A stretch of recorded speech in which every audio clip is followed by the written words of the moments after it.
Now it's time for Lefties Losing It. Now, you would think that any sane, decent soul would be all for protecting vulnerable children from dangerous, irreversible trans treatments and surgeries. After all, the most comprehensive studies, including the CAS review in the UK, show that children should be protected from medical interventions and so-called gender-affirming care. But the usual lefties losing it are refusing to concede defeat. They are outraged that children are now protected in the US thanks to Donald Trump's executive order. And some of these activist types are lashing out wildly. Let's hear from actress Cynthia Nixon.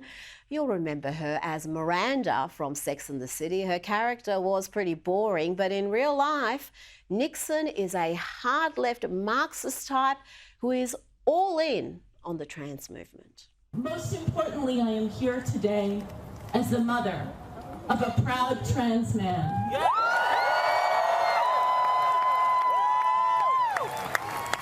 I am here today as the aunt of a proud trans man. My best friend's kid is trans, and my kid's best friend is trans. So her daughter is trans and identifies as a male. Her niece is trans. Her best friend's child is trans. Her child's best friend is trans. That should all be pretty much statistically impossible, except, as we know, social contagion and the influence of parents plays a big part in this movement. Let's hear what else Cynthia had to say, and it's worth noting that she has been a massive pro-Palestinian activist. How does she think her trans kid would go in Gaza? Not very good, Cynthia. My trans kid had his top surgery at NYU a number of years ago. Wow. His doctors were fantastic. New York is better than this. NYU should be better than this. Shame, and thank you all for being here. We must return again and again until this crime is reversed. Oh dear, that's a new low, isn't it? A mother celebrating her daughter having her healthy breasts removed. Don't get fooled by the harmless sounding terminology. When she says top surgery, she means a double mastectomy. If you're really a man, if you were born a man, then why do you need to have such drastic surgery to affirm it? Now to another Hollywood actress losing it over kids being protected from the trans lobby. Here is Jamie Lee Curtis mouthing off about fascism and referring to herself in the third person. I have a trans daughter. There are threats against her life. Just her existence as a human being, as if we haven't learned from fascism, like we haven't learned what the result of that is, the extermination of human beings. So Jamie Lee Curtis is scared, and you should be too. And Jamie Lee Curtis has a voice, and she's trying to use it. Rita Panahi has a voice, and she's using it to tell you to calm down, lady, you're losing it. But Jamie Lee Curtis is not alone. Let's hear from another trans activist who can't believe that children in America, like children in much of the world, are now protected from dangerous experimental treatments and surgeries. They want to shut down New York over it. Shut this entire city down! Not on our watch. Because what they will try to do, they will try to separate us. They will kick the trans people off the bus. They're kicking the indigenous people off the bus.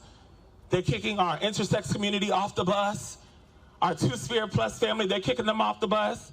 Not the Two-Spirit Plus family. Don't kick them off the bus.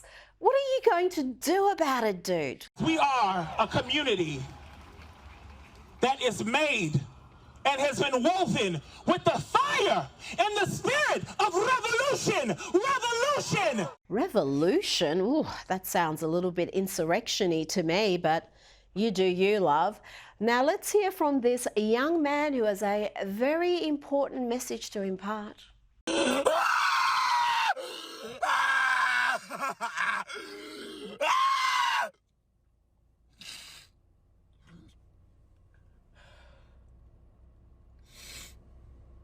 Everything's okay. It's okay. It's okay. Everything's okay. And we're going to have plenty more Lefties Losing It content with my next guest. Joining me now is journalist and filmmaker Ami Horowitz. Ami, we'll get to President Donald Trump's meeting with Israeli Prime Minister Benjamin Netanyahu shortly, as well as the executive orders we've seen today. But first, let's talk about the confirmation of Trump's AG, Pam Bondi.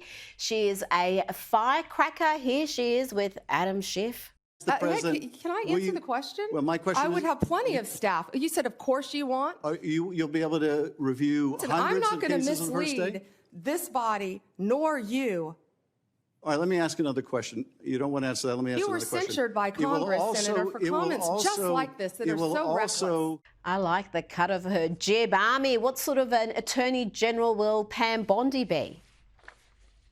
First of all, great to see you again, Rita. Oh, so nice to be on the air with you again. Hello and welcome. And also, one other aside, Cynthia Nixon, got a little quick story about her.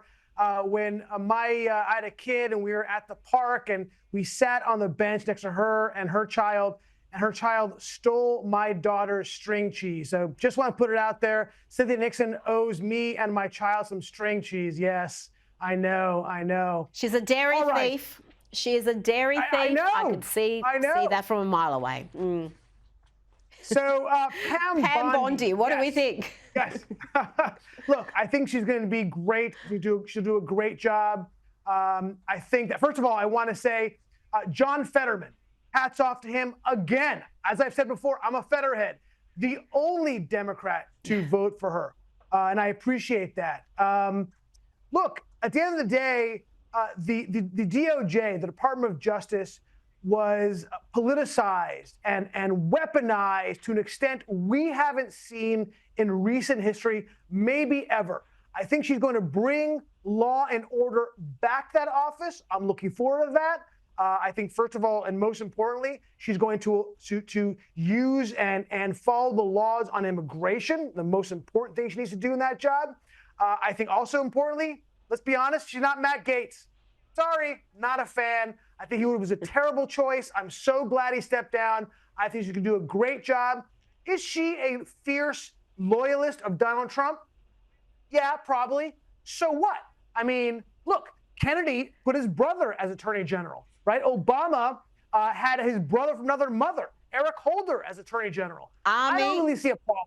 If they're not a loyalist, they're not interested. They have to be loyalists. That is completely necessary to implement the Trump agenda, because we saw the first time around the white anting that came from within the bureaucracy trying to frustrate Donald Trump's plans. So this time around, being a loyalist isn't a negative, it is absolutely necessary.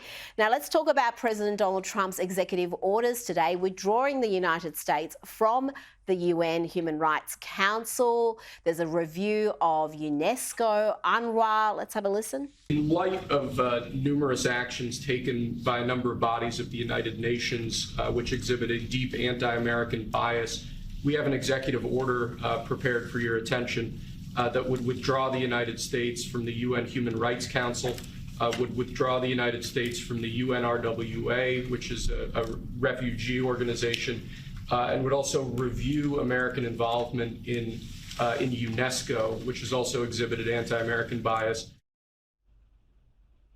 Ahmed, did the president go too far? No. Oh, my God. Oh, long time coming. Look, let me give you a list of countries here. Libya, China, Russia, Venezuela, Qatar, Afghanistan. This is not a list of countries that are the biggest human rights abusers that Human Rights Watch is listing.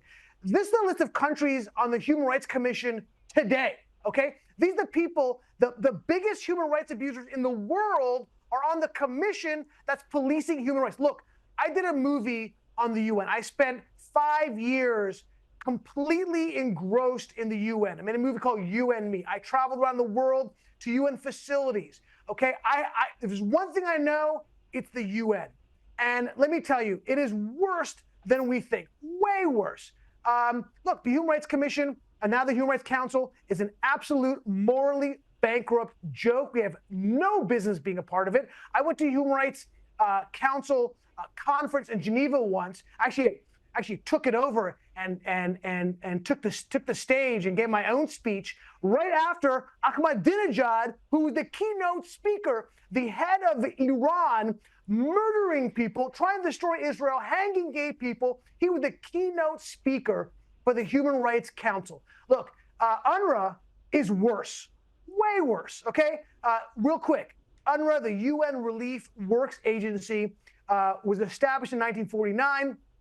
It's every single refugee in the world is under the High Commission of Human Rights for the UN, except for the Palestinians. They carved it out because they wanted to have a corrupt organization that would support the Palestinians against Israel. And it's exactly what UNRWA has been from the jump, okay? Understand, UNRWA has been, in this last conflict, a partner with Hamas.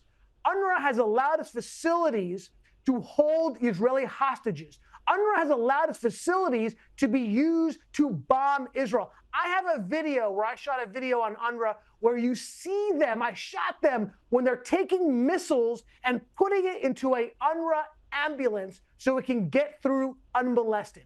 Okay, again, moral bankruptcy. Look, the UN is bizarro world. When you go to the UN, you've left Newtonian physics, okay? Bizarre world is this comic book planet in the Superman universe where everything is opposite, right? What's good is bad. What's pretty is ugly. Actually, they sell bonds literally in bizarre world where the pithy saying, buy these bonds, lose money.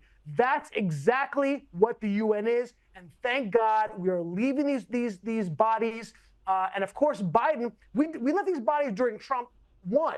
And then Biden unbelievably reinstated ourselves and funded UNRWA. Thank God we're out. Good for him. Bully for Trump. Now, President Trump met with Israeli Prime Minister Benjamin Netanyahu today, and he announced the US is taking over Gaza. The U.S. will take over the Gaza Strip, and we will do a job with it, too. We'll own it and be responsible for dismantling all of the dangerous unexploded bombs and other weapons on the site, level the site and get rid of the destroyed buildings, level it out, create an economic development that will supply unlimited numbers of jobs and housing for the people of the area. And the announcements did not stop there. President Trump also said he wants to resettle all Gazans. How many people are you thinking about? All of them. I mean, we're talking about probably 1,000,007 people, 1,000,007, maybe 1,000,008. But I think all of them. I think they'll be resettled in areas where they can live a beautiful life and not be worried about dying every day. Army, the president made the point that if you don't do something dramatically different, you're going to have the same results again, the same issues they have seen for years, for decades. How do you see this plan coming together? I mean, look, first of all, I want to point out that it took Biden 2 years to meet with Netanyahu, and that was during a war. Trump met him within 2 weeks. So there's a difference right there in how the two administrations view Israel. Trump International Hotel and Golf Course Gaza edition? Yeah, I'm there for it, Rita. Look, this is Trump's instincts of being a developer, trying to build things out, coming through. How real is the plan? I don't know. I will say this, that I would put my money on Gaza being rebuilt quicker if Trump's running it than the people who lost their homes in LA or are subject to the technocrats of the Building and Safety Commission in Los Angeles. I'll tell you that right now. Look, I don't know. Will he be able to convince the likes of Egypt, Jordan to take these people from Gaza? Is he going to be able to convince some of the countries in the Middle East to actually participate in this process? Look, my gut tells me no. These countries have experienced Palestinian refugees. Lebanon, Jordan, Egypt have taken Palestinian refugees, and they have suffered because of it, right? They have found all they've had is misery and suffering from taking in Palestinian refugees. So I think they're very, very gun shy. And right now, across the board, they're saying we're not going to do it. because their history has not been good with taking Palestinians. Having said that, yeah, every time I bet against Trump, you generally lose. So if anyone can cut a deal to make them take them in, I think Trump can probably do it.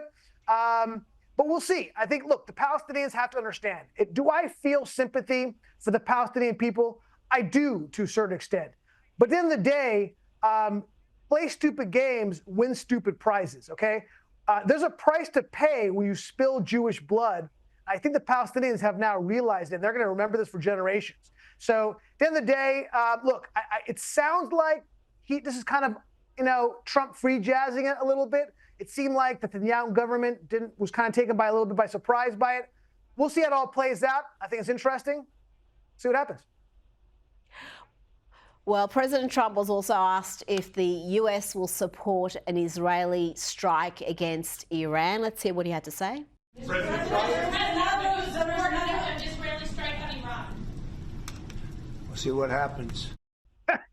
He didn't say much there. He just said, we'll see what happens. But as we have discussed for years, really, and particularly since October 7, Iran is the key to Middle East peace.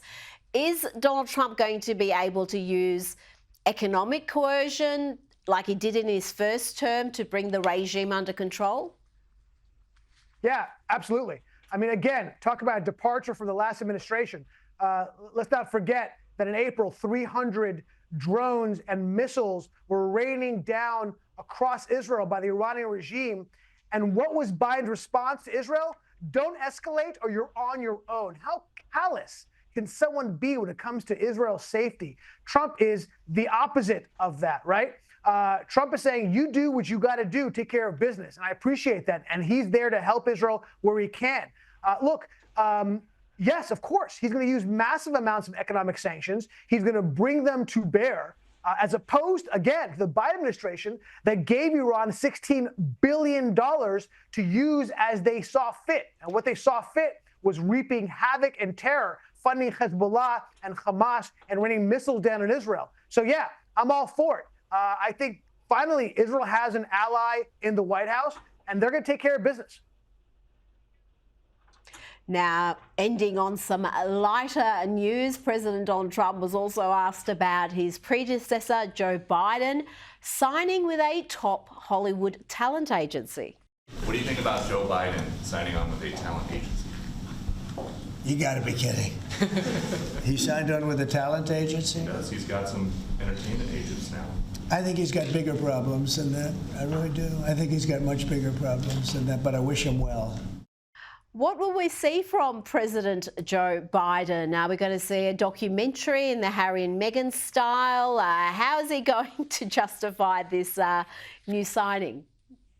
Well, the word on the street in Hollywood is that he's actually starring in the third chapter of the trilogy of Weekend at Bernie's #3, The Last Weekend, finally.